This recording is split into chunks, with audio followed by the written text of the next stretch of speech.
Sarah took the call and immediately noticed something was missing in the caller's voice.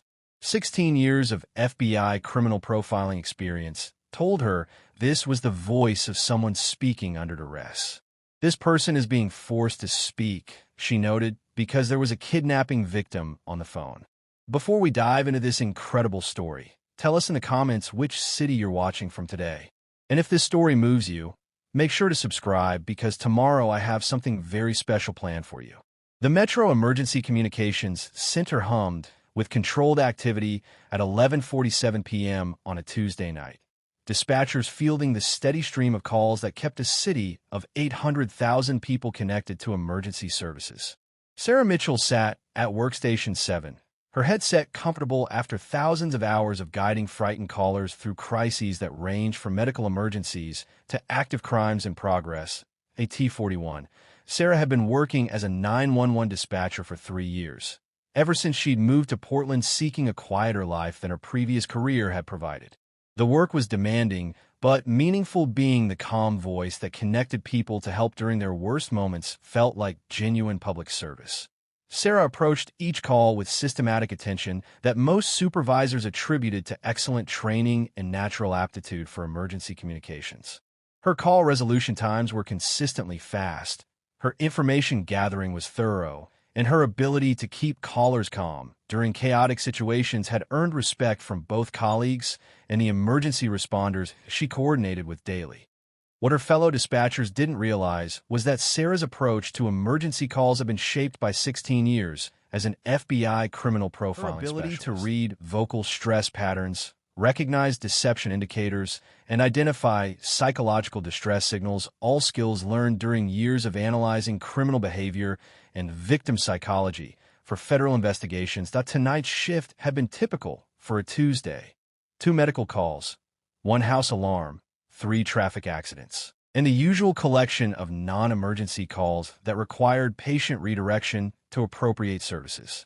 Sarah processed each call with professional efficiency while monitoring multiple radio channels that coordinated police, fire, and medical responses across the city. At 11:52 p.m., Sarah's console lit up with an incoming call from a residential landline in the Riverside neighborhood. She answered with her standard greeting. 911, what's your emergency? Hi, I'd like to order a large pizza with pepperoni and mushrooms, came the female voice on the other end. Sarah's immediate response was routine. Ma'am, this is 911 emergency services. You've reached the wrong number for pizza ordering. No, I'm sure this is right, the woman continued. I'd like a large pizza delivered to 1247 Oak Street. Sarah was about to explain the mistake again when something in the caller's voice activated instincts she thought had been dormant for years. The vocal stress patterns, the slightly artificial emphasis on certain words, the underlying tension that most people wouldn't notice, all indicators that her FBI training had taught her to recognize immediately. Ma'am, Sarah said carefully, are you unable to speak freely right now? Yes, that's correct, the woman replied, maintaining the pizza ordering facade. A large pizza, and please hurry. Sarah's 16 years of criminal profiling experience kicked in completely. This wasn't a wrong number or a confused caller. This was someone in distress, using coded language to request help while being monitored or controlled by someone who represented a threat. Sarah asked, Yes, I'd like extra cheese on that pizza. Sarah immediately implemented protocols she'd learned during federal training for handling calls from victims who couldn't speak freely. Her FBI experience had included extensive work with kidnapping cases, domestic violence situations, and other crimes where victims were forced to communicate under duress. Are you injured? Sarah asked, while simultaneously alerting her supervisor and beginning emergency response protocols. No, but I'd like it delivered as soon as possible. The caller replied, her voice carefully controlled, but carrying subtle stress markers that Sarah's trained ear recognized as genuine fear. Sarah began gathering crucial information while maintaining the pizza ordering pretense that allowed the caller to continue speaking. Her criminal profiling background had taught her to extract maximum information from minimal communication, understanding how to read subtext and vocal cues that revealed far more than the actual words being spoken. How many people are with you? Sarah asked, phrasing it as a question about pizza size. "There are 3 of us here," the woman replied, providing Sarah with critical tactical information about the number of potential subjects at the location. Supervisor Janet Torres approached Sarah's workstation, recognizing the specialized handling that suggested a complex emergency situation. Sarah quickly briefed her. "Potential kidnapping or hostage situation, 1247 Oak Street. Caller using coded communication, 3 people present. Victim appears uninjured but in immediate danger." Sarah's analysis was based on vocal stress indicators, communication patterns, and behavioral cues that required specialized training to interpret accurately. Her FBI background made her uniquely qualified to handle this type of emergency call. Sarah continued the call, while emergency services coordinated response to what appeared to be an active kidnapping situation. Her FBI training had taught her to extract intelligence while keeping victims safe, balancing the need for information with the requirement to avoid escalating danger. "Can you tell me more about the people with you?" Sarah asked, maintaining the pizza ordering pretense. 2 men and 1 woman. The caller replied carefully. "They've been here for about 2 hours." Sarah was simultaneously coordinating with police dispatch, providing real-time intelligence that would guide the tactical response. Her ability to analyze the caller's voice, background noise, and communication patterns provided crucial information for officers approaching the scene. "Are they armed?" Sarah asked, disguising the question within pizza ordering terminology. The caller's pause before answering told Sarah everything she needed to know. "Yes, I think that would be good," came the carefully controlled response. Detective Mike Rodriguez, the lead responder, consulted with Sarah before approaching the residence. "Ms. Mitchell, what's your assessment of the threat level?" "Aye," Sarah replied without hesitation. "Caller is demonstrating excellent operational security under extreme duress, suggesting she understands the danger she's in. Voice stress analysis indicates genuine fear, but she's maintaining remarkable composure. This suggests either professional training or experience with similar situations." Sarah's FBI background allowed her to provide threat assessment that went far beyond standard dispatcher protocols. Her analysis helped shape the tactical approach that could mean the difference between successful rescue and tragedy. The tactical response was coordinated with Sarah maintaining continuous contact with the victim while officers positioned around the residence.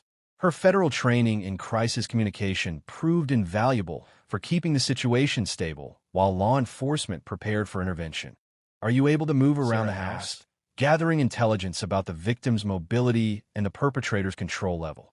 "I can get to the kitchen for plates," the caller replied, indicating limited movement, but suggesting she wasn't physically restrained. Sarah's analysis of background noise, voice direction, and acoustic environment provided officers with information about the interior layout and positioning of subjects within the residence.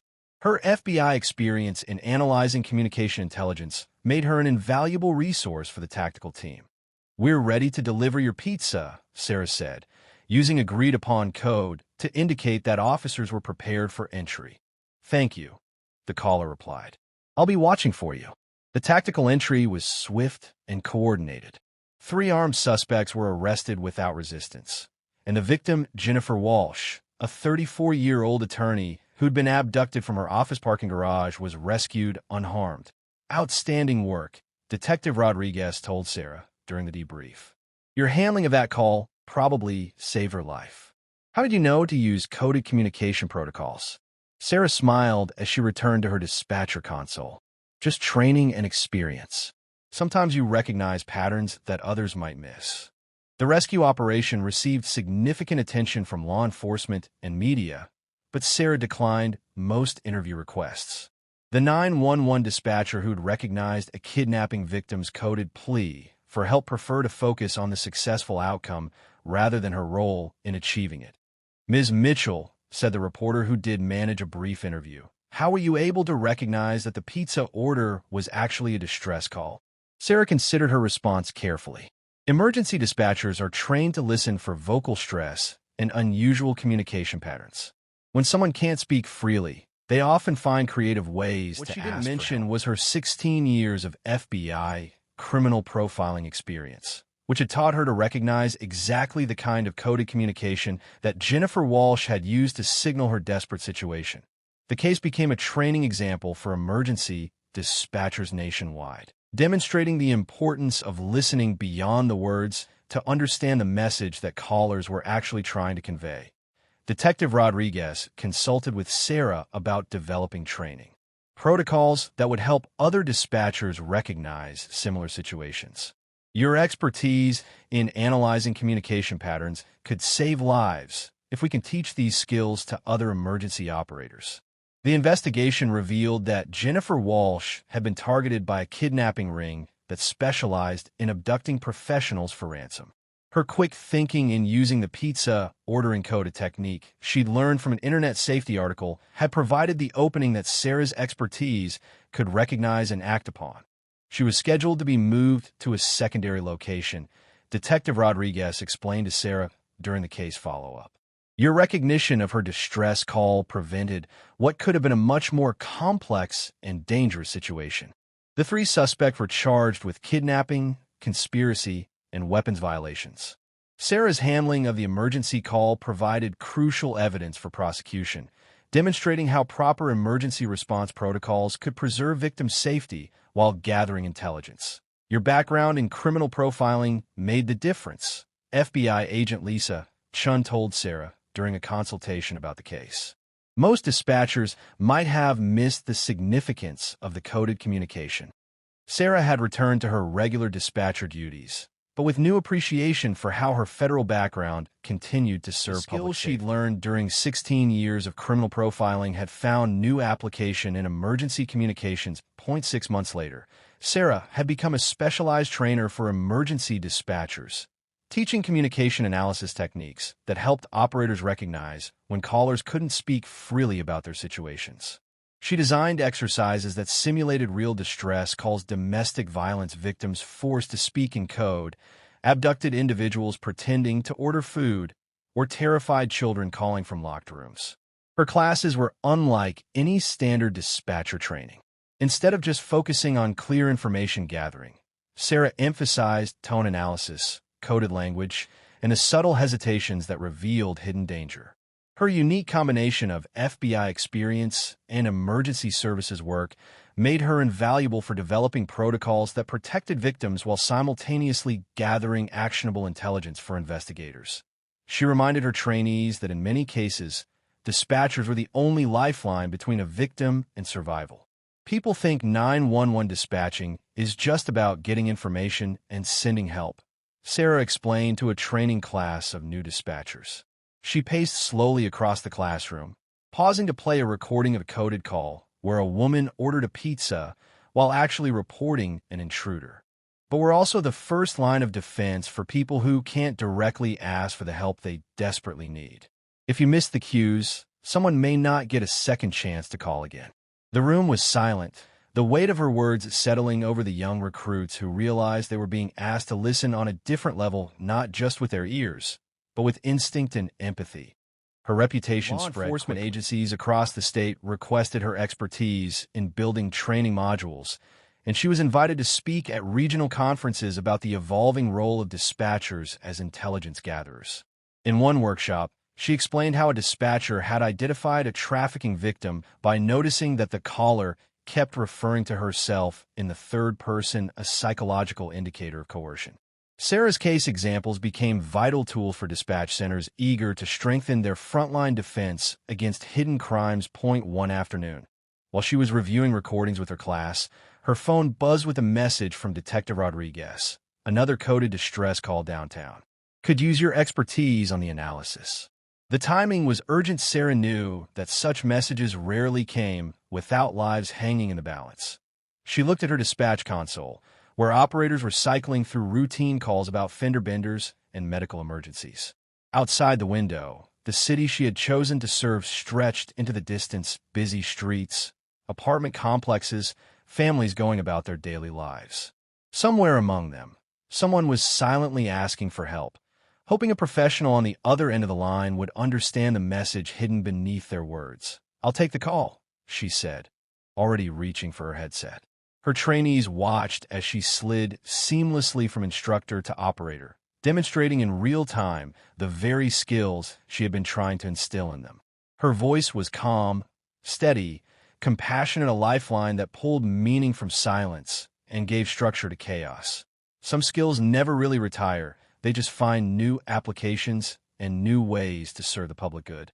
Sarah Mitchell, former FBI criminal profiler, current guardian of emergency communications, continued her work one call at a time, one protected victim. She had long ago learned that the most important law enforcement work wasn't always about interrogations or field investigations. Sometimes it was about the delicate art of listening, of hearing danger and hesitation, of decoding pleas hidden in ordinary words. For Sarah, every ringing line carried both urgency and possibility. The chance to stop violence, to intercept tragedy, to protect someone who might never be able to speak openly about what they endured. And she knew that sometimes the most crucial investigations begin not with dramatic evidence or obvious clues, but with someone who knows how to listen between the words, recognizing the desperate messages hidden in everyday conversation and responding before it was too late.